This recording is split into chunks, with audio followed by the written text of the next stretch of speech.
Hi there. I want to give you a little tutorial. I'm here with my dog and my cup of coffee, and we're looking at the NASA website to see if any asteroids are going to come close to us in the next 2 months or so. So that NASA website here is on this assignment. You can click on this link.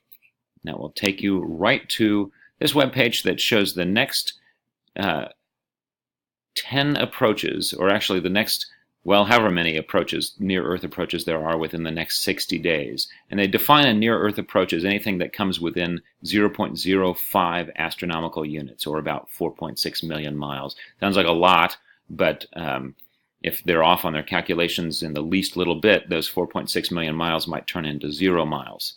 So, anyway, they're tracking these objects, and I want to show you how you can too. Just want to show you, first of all, there's my dog. He's getting quite old now. He can't read a thing without his glasses, but he's here beside me watching this thing as well. Let's look at one of these objects. So if you can see on this page that the objects have a name, that it tells you when here, it tells you when the objects are likely to approach Earth. It tells you the distance that they are from Earth at their closest approach. This is the astronomical units column. This column here shows velocity in kilometers per second, how fast they will be going when they come close to Earth. So some of these are cooking, 18 kilometers per second. And then the estimated diameter. The other things that they're showing here are beyond the scope of the course, but you can see we don't know a ton about this one, except that it's big and it's very fast, and it will be sailing by us on October 29th. So I'd like to look at it, and I can do that by clicking on this name here.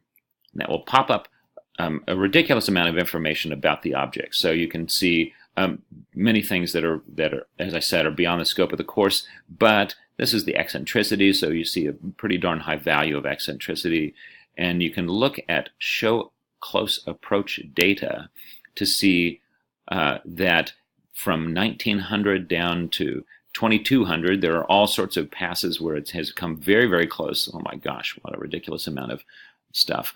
To many planets, to Venus, or to Earth, or to Mercury. So this thing must have an orbital path that crosses a lot of different planets' paths. Let's look at it more closely, shall we?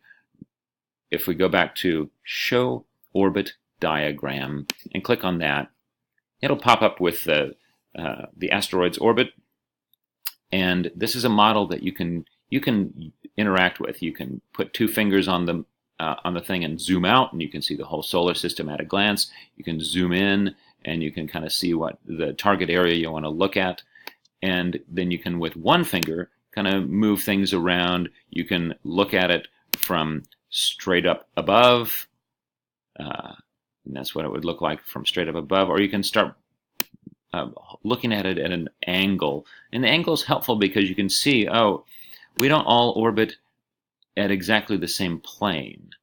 So even though this thing gets way out beyond Mars, it's well above the orbital path of Mars, so it's unlikely that it would ever interact with Mars or run into Mars. So here's how you can manipulate this thing. We can change the specific date and time, and it will back the model up to that. So I like starting on the first day of school because that's just kind of, it seems like it gives us enough time to track things. And you can change how quickly the model moves, so we'll make it move forward an hour at a time. And we'll zoom in a little bit here so we can maybe see the object and Earth. There's the asteroid we're talking about. Beastly long name, and there's Earth's, and let's press play forward, and you can see us zipping around. There's Mercury kind of cooking along at faster than any other planet. Earth and this asteroid are coming close together. I'm moving the model some so we can see how close it's going to get.